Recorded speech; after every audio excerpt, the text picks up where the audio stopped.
번째인데요. 현상의 이면에 답이 있다.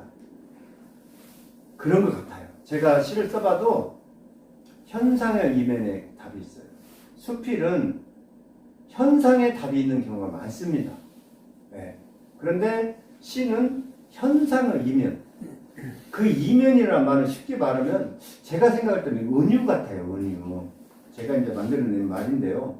은유예요. 은유. 어찌 보면은 거기에 모든 것을 그 사실 그대로 받아들이지 않고 시인은 다른 생각을 하는 거죠. 그러니까 현상이라는 것은 어떤 모양새예요. 지금 가지고 있는 바깥의 모양새인데요. 이면은 그 뒷면이나 안쪽 그런 거거든요. 그래서 우리는 보이는 것에만 답이 있는 것이 아니에요. 빙산일각이다 하는 말 있잖아요. 빙산은 5%밖에 안 나와 있어요. 5%도 못 나오는 게 많죠. 네. 그렇기 때문에 그 아래 보이지 않는 수많은 그 넓이와 무게, 네. 그런 것들이 정말 있기 때문에 겨우 일부만 올라와 있거든요. 그래서 우리는 글을 쓸 때 이분의 말을 경청해 드려야 돼요.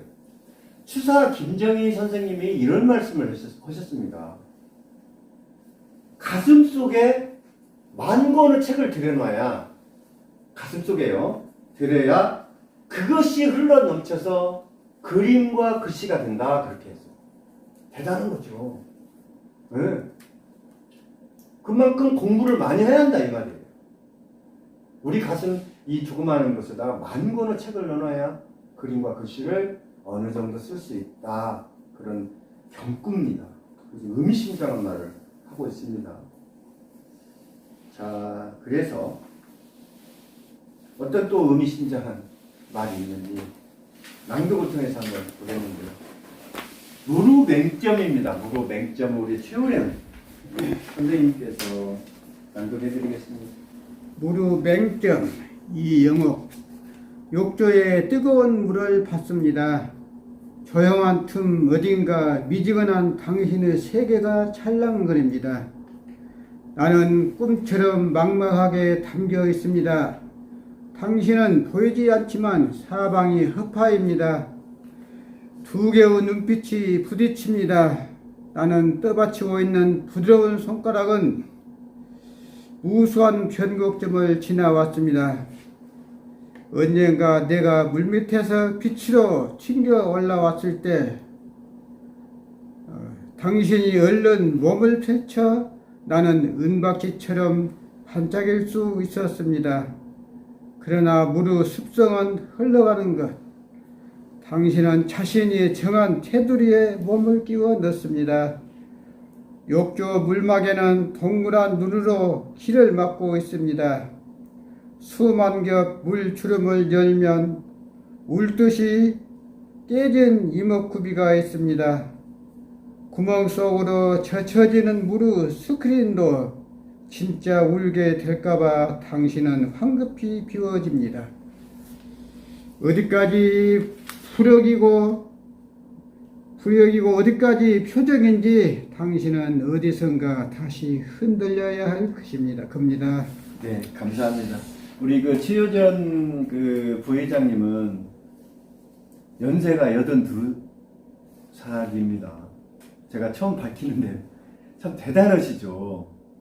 저는 여기 그 수업하면서 이 선생님을 볼 때마다 한시 부끄러웠습니다.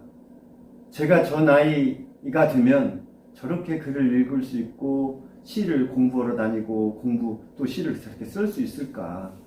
그래서 우리 감히 말씀드립니다만 최효련 선생님은 인간의 표상 아니겠는가. 왜냐하면 본인이 건강하고 본인이 일신을 잘 감수했기 때문에 여기까지 온 것이다. 그렇게 생각하고 있습니다.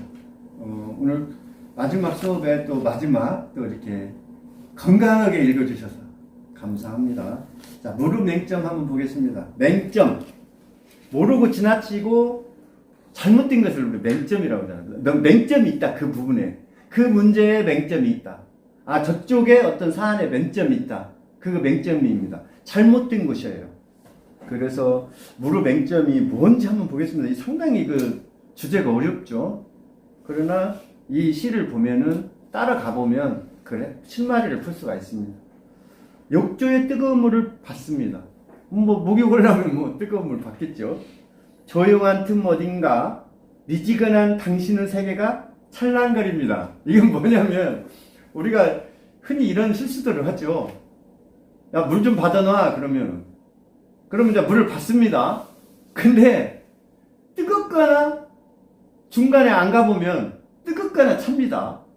뜨겁거나 차요. 반드시 중간에 가서 점검을 한번 하면 물을 사람 온도에 맞춰서 물을 욕조를 받아 놓을 수 있어요. 근데 이제 그걸 깜빡 잊어버렸어요. 그러면 엄청 뜨겁게 이제 됩니다. 여기서는 뜨거운 상태예요, 지금. 그래서 미지근한 당신 세계가 찰랑거린대요. 이제 그 물이에요. 당신이 여기서 물입니다. 당신이라는 말은. 그럼 그 뜨거운 물에다가 지금 그 찬물을 같이 이제 섞는 거예요. 찰랑찰랑 섞는 거예요. 그렇잖아요. 샤워기를 이렇게 찰랑찰랑 그 모습이 되는 거죠. 나는 꿈처럼 막막하게 담겨 있습니다. 나는 지금 찰랑찰랑 물이에요. 이게 당신이 나나 당신이나 다 똑같은 말이에요.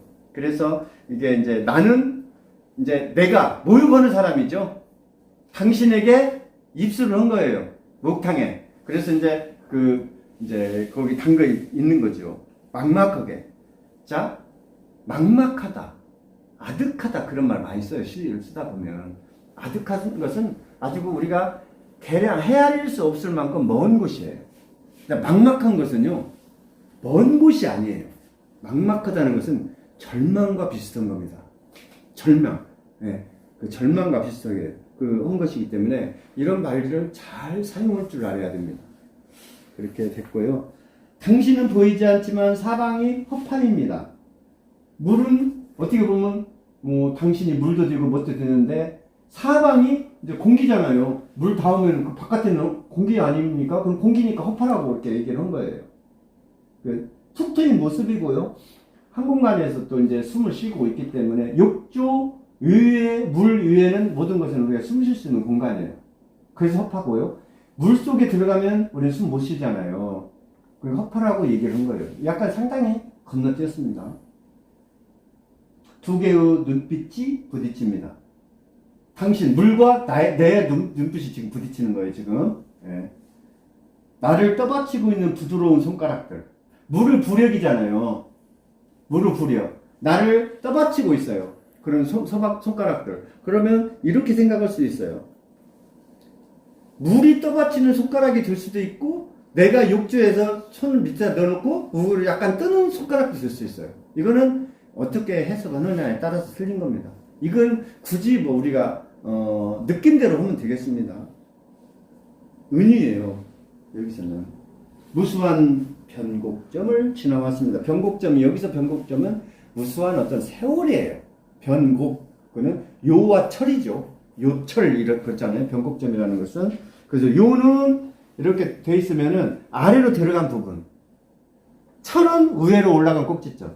그 요철, 그렇지 않습니까? 예, 요철. 철요, 그렇게 안 씁니다. 요철이에요. 아래 변곡점이 있으면 아래 부분은 요. 이렇게 올라간 부분은 철, 이렇게 하고 있어요.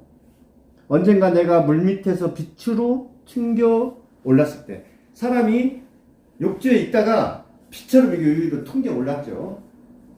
당신이 얼른 몸을 펼쳐 나는 은박지처럼 반짝일 수 있었습니다. 욕조 물이 이게 내가 우에 올라보니까 그 욕조 물에 얘는 전등이나 이런 불빛이 비쳤겠죠. 이게 그 은박지처럼 내가 이렇게 펄락인다 그 말입니다. 그러나 물의 습성은 흘러가는 것. 물은 고여있기 위해서 있는 게 아니에요. 물은 흘러가기 위해서 있는 거예요. 그래서 우리가 그런 말 하잖아요. 풍선 효과다 하는 것이, 예를 들면 이 지구상에 있는 물은 똑같아요. 우리 우주로 퍼내지 않는 이상은 그 수량만큼밖에, 아니 그 리터만큼밖에 없어요. 그렇잖아요. 그 질량 돌변의 원칙이라고 그렇게 얘기를 하잖아요. 그러니까 여기에 물이 없어도 어딘가는 그 지구상에 물이 그만큼 있고 100km 환산하면은 여기에 물이 있으면 딴 데 그만큼 없을 수 있습니다. 예. 그래서 그런데 물은 습성은 고여 있는 것보다는 흘러가는 거예요. 예, 물의 습성은요. 당신이 이게 이제 물이에요. 당신이 정한 테두리, 욕조죠. 예, 욕조로 테두리에 몸을 끼워 넣습니다. 욕조 물막에는 동그란 눈으로 길을 막고 있습니다. 그쵸? 그 외눈이에요, 외눈. 예, 거기 그 물 빼는 곳, 그게 외눈이에요, 외눈. 수만 겹 물주름을 열면 울듯이 깨진 이목구비가 있습니다. 이목구비, 눈, 귀, 눈, 코, 입이죠. 있습니다. 구멍 속으로 젖혀지는 무로 스크린 도어. 구멍 속으로 이제 이게 그걸 만약에 열으면 이 스크린 도어 물이 투명하게 쫙 나가잖아요. 스크린 도어를 이렇게 연다는 얘기죠. 네. 그래? 이건 없는데 있는 것처럼 지금 다 얘기하고 있으면 빙산 일각이에요 지금. 진짜 울게 될까봐 당신은 황급히 비워집니다. 우는 모습을 보이기 싫어서 쏴 하고 나가버리는 거예요. 그렇고 마개를 열면 욕조. 예. 어디까지가 부력이고 뜨는 힘이죠. 어디까지가 표정인지 당신은 어디선가 다시 흘러야 할 겁니다. 예. 당연한 말이에요. 이거는 어딘가로 하수로 갔으면 또 다시 물로 올라가지, 구름으로. 예, 올라갑니다. 자, 구름으로 올라갈 때 그러면 오염된 물이 구름은 될까요? 안 됩니다. 입자가 그만큼 있기 때문에 여기서 오염된 물이라고 해서 오염된 구름이 되는 건 아니에요. 내려오면서 이제 그 미세먼지나 황사나 이런 것들을 이제 그 붙여가지고 내려오니까 산성비도 되고 타르도 있고 뭐 이제 그렇습니다. 구름이 만약에요 오염된다 보면요 큰일 나는 거예요. 그건 하나님이 그렇게 안 만들었어요. 조물주가 절대로. 그러면 우리는 못 사는 거예요. 구름의 원리라는 것은 간단하잖아요. 보기 좋으라고 한 게 아니지 않습니까? 산꼭대기다 만약에 나무를 한 그루 심어놓고 우리가 그 양동이로 물 들고 가서 그걸 준다고 생각해 보세요. 살릴 수가 없어요. 그건 자연의 힘이거든요. 그러니까 아무리 높은 곳도 구름이 흘러가서 물도 내려주고 눈도 내려주고 다 그러지 않습니까? 대단한 거죠. 그런 걸 보면은. 그래서 물의 속성은 흘러가야 된대요. 이게 맹점이에요. 지금 여기서 맹점은 뭐냐면 욕조에 지금 담겨있는 게 맹점이에요. 이게 상당히 어렵게 쓰는 거죠. 그렇지만 이거를 잘 보면 아 그렇구나. 왜 이렇게 물을 맹점이라고 제목을 했지? 딱 그런 의구심이 딱 들죠. 그런데 물은 흘러가야 된다는 거예요. 근데 흐르지 못하게 한 겁니다. 그러니까 이 시를 보면요. 욕조 물과 자신을 통해서 세상을 보고 있어요. 물의 습성은 흘러가는 것인데 욕조에 고여 있습니다. 우리가 매일 대하는 이 물이거든요. 그러나 아무 생각 없이 물을 쓰지만 시인은 다른 눈으로 욕조 물을 바라보고 있어요. 지금. 이게 바로 낯설게 하기라는 겁니다. 남이 하지 않은 말을 내가 함으로써 뭔가 새 생명을 탄생시킨다. 그 말입니다.